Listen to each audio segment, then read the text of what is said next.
আমরা প্রায় 1 ঘন্টা আলোচনা করেছি। এই আলোচনাতে অত্যন্ত আরও পরিবেশে আলোচনা হয়েছে। এই আলোচনাতে প্রধান যে বিষয়গুলো আমরা আলোচনা করেছি সেই মধ্যে প্রধান হচ্ছে আমরা নির্বাচন সম্পর্কিত বিষয় আলোচনা করেছি এবং নির্বাচনের সংস্কার বিভাগ কমিশন এবং আপনার নির্বাচন ব্যবস্থার সংস্কার সব কিছুগুলোই আমরা আপনার তুলে ধরেছি এবং আমাদের যে মতামত সেটা আমরা দিয়ে এসেছি। আমরা বলেছি যে নির্বাচন কমিশনার নিয়োগ আইন স্থগিত করে প্রধান রাজনৈতিক দলসমূহ ঐক্যমতের ভিত্তিতে অনতিবিলম্বে নির্বাচন কমিশন গঠন করতে হবে এবং আমরা একটা রোড ম্যাপ দিতে বলেছি। নির্বাচন কমিশন কবে নির্বাচন হবে সেই আমরা একটা রোড ম্যাপ দিতে বলেছি। আমরা এনআইডি কার্ড যেটা আপনার স্বরাষ্ট্র মন্ত্রণালয়ের কথা আইন করা হয়েছিল সেটাকে অর্ডিন্যান্স জারির মধ্যে বাতিল করতে বলেছি। আমরা বিতর্কিত কোনো ব্যক্তি যেন কখনো এই নির্বাচন সংস্কার কমিটিতে না যায় সেই কথা আমরা বলেছি। আমরা বলেছি যে ফ্যাসিস্ট সরকারের সময় প্রতারণা সাজানো ভুয়া ভোটের মাধ্যমে গঠিত সকল ইউনিয়ন পরিষদ বাতিল করতে বলেছি এবং 14, 18, 24 সালে যে সকল নির্বাচন কমিশন ছিল তার প্রধান নির্বাচন কমিশনার এবং কমিশনার সহ তাদেরকে ভুয়া নির্বাচন ব্যর্থ নির্বাচন একটা পক্ষপাতদুষ্ট নির্বাচন করার অভিযোগে তাদেরকে আইনের আওতায় আনার কথা বলেছি। আমরা বিচারপতি খায়রুল হক যিনি আমরা মনে করি যে নির্বাচন ব্যবস্থাকে ধ্বংস করার জন্য মূল হোতা, তিনি তত্ত্বাবধায়ক সরকার আইন বাতিল করার মূল নায়ক ছিলেন, তার বিরুদ্ধে আমরা আইনগত ব্যবস্থা নেওয়ার কথা বলেছি রাষ্ট্রদ্রোহিতা অপরাধে। আমরা লক্ষ্য করেছি যে প্রশাসন থেকে অত্যন্ত দুর্ভাগ্যজনকভাবে এই প্রায় 2 মাস হতে চলেছে, আগামী 8 তারিখে 2 মাস হবে, এখন পর্যন্ত গত সরকারের আমলে অর্থাৎ ফ্যাসিস্ট সরকারের আমলে যারা তাদের দোসর হয়ে কাজ করেছে তাদেরকে সহায়তা করেছে এই লুটপাট, অনাচার, অত্যাচার, মানুষের উপরে নির্যাতন, গুম খুনের ব্যাপারে, গণহত্যার ব্যাপারে তাদের অনেকেই বেশিরভাগই এখনও পর্যন্ত বহাল তবিয়তে তার স্ব জায়গায় বহাল আছে। এদেরকে অবিলম্বে তাদেরকে সরিয়ে নিরপেক্ষ ব্যক্তিদেরকে আনার কথা আমরা বলেছি। আমরা বলেছি যে আপনার জেলা প্রশাসকের ব্যাপারে আপনারা লিখেছেন পত্রপত্রিকাগুলিতে লেখালেখি হয়েছে, সেই 59 জন জেলা প্রশাসকের মধ্যে কী করে সেটা নিয়োগ করা হলো সেটা সম্পর্কে আমরা জানতে চেয়েছি। একই সঙ্গে যাদের বিরুদ্ধে অভিযোগ উঠেছে তাদেরকে নিয়োগ বাতিল করে দেওয়ার জন্য আমরা বলেছি। আমরা নতুন ফিট লিস্ট করার কথা বলেছি যোগ্য ব্যক্তিদের। আমরা চুক্তিভিত্তিক কিছু নিয়োগ বাতিল করার জন্য আমরা প্রস্তাব দিয়েছি। আমরা বিশেষ করে এই অন্তর্বর্তী সরকারের মধ্যেও 2-1 জন আছেন যারা অন্তর্বর্তী সরকার এবং যে গণঅভ্যুত্থানের বিপ্লবের যে মূল স্পিরিট সেটাকে ব্যাহত করছে তাদেরকে স্মরণের কথা বলে। আর আমরা যারা পদোন্নতি বঞ্চিত হয়েছে সরকারি কর্মকর্তা 15 বছর ধরে তাদেরকে ভূতাপেক্ষ পদোন্নতি নিশ্চিত করার কথা আমরা বলে এসেছি। এই ছিল আমাদের আপনার মোটামুটি আপনার বক্তব্য পয়েন্ট ভিত্তিক, হ্যাঁ।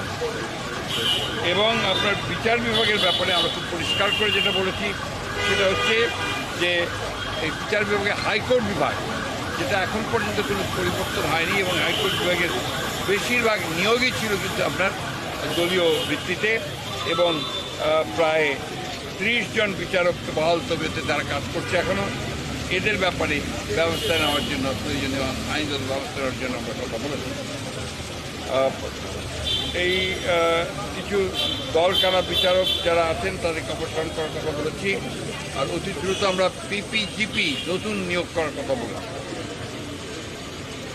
আরেকটা আমরা লক্ষ্য করেছি যে যাদেরকে অভিযোগে গ্রেপ্তার করা হচ্ছে সুনির্দিষ্ট অভিযোগের ভিত্তিতে, হয়তোবা আপনার দুর্নীতি অথবা হত্যা এইসব সুনির্দিষ্ট মামলায় যাদেরকে গ্রেপ্তার করা হচ্ছে তাদেরকে আমরা দেখতে পাচ্ছি যে আপনার জামিন দেওয়া হচ্ছে।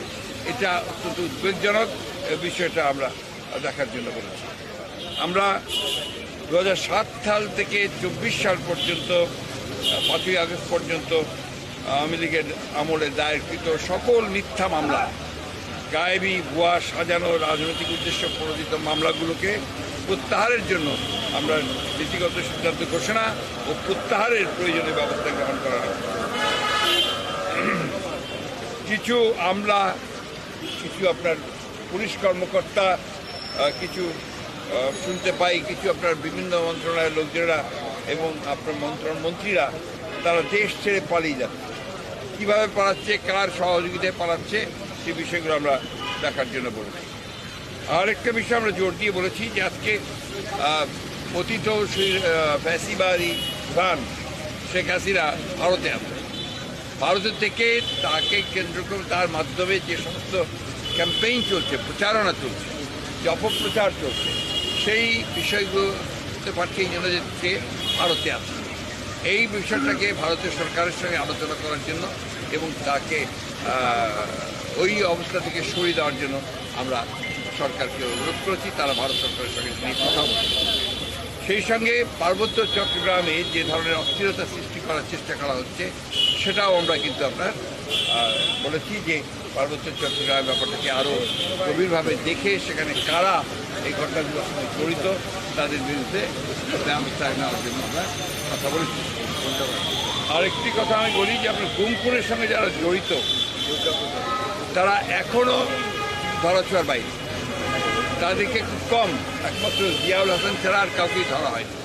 আমরা মনে করি যে অবিলম্বে, দাবি জানিয়েছি যে অবিলম্বে তাদের সঙ্গে চিহ্নিত করে তাদেরকে গ্রেপ্তার করা হোক ও তাদের বিরুদ্ধে ব্যবস্থা নেওয়া হোক। এবং জাতিসংঘের একটি দল এসছে এখানে, কিন্তু দুর্ভাগ্যজনকভাবে সেই দলটিকে যারা এর সঙ্গে জড়িত আছেন এই বিভিন্ন ডিপার্টমেন্টের, তারা তাদেরকে সেইভাবে সহযোগিতা করছে না। দ্বিতীয়ত হচ্ছে যে আপনার সম্প্রতি দুর্গা পূজাকে কেন্দ্র করে, সহযোগিতাকে কেন্দ্র করে আপনারা লক্ষ্য করেছেন যে সনাতনী কিছু মানুষ, সবাই না, কিছু মানুষ তারা কিন্তু অত্যন্ত পরিকল্পিতভাবে জনগণেরকে উস্কে দিচ্ছে বাংলাদেশের বিরুদ্ধে। তারা অপপ্রচার চালাচ্ছে, কাজে হিন্দু কমিউনিটির উপরে এখানে অত্যাচার হচ্ছে, নির্যাতন হচ্ছে, এই ধরনের কথাবার্তা তারা বলতে যাচ্ছে, যেটা সর্বৈব এটা মিথ্যা। আমরা সবাই জানে, এটা আপনারা দেখছেন করছে। এটা হচ্ছে একটা সুদূর পরিকল্পনা তাদের, যে বাংলাদেশে আপনার মাইনরিটিকে নির্যাতন করা হচ্ছে, বাংলাদেশের বিরুদ্ধে এটা একটা ষড়যন্ত্র বলে আমরা মনে করি।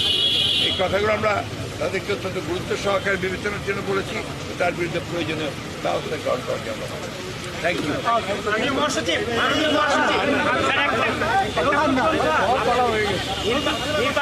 নির্বাচনের রোডম্যাপের কথা আপনারা বলেছেন, মাননীয় উপদেষ্টা এ নিয়ে একটা কন্ট্রোভার্সি হয়েছে ওনার সফরের সময়। মাননীয় সেনা প্রধানও বলেছেন যে 18 মাসের মধ্যে, এটা নিয়ে ওনারা আমি এই মাস দিনকাল নিয়ে কথা বলি না। উনি আমাদেরকে যেটা বলেছেন যেটা আমাদের 1 নম্বর প্রায়োরিটি, নির্বাচন অনুষ্ঠান তাদের 1 নম্বর প্রায়োরিটি। উনি ফিডব্যাক কি দিয়েছেন স্যার আপনাদের এই দাবি ব্যাপারে? উনি সব কিছু অত্যন্ত সহৃদয়তার সঙ্গে তারা দেখছেন এবং তারা মনে করেন আমাদের দাবিগুলো হচ্ছে জনগণের দাবি, আমাদের দাবিগুলো তাদেরও দাবি।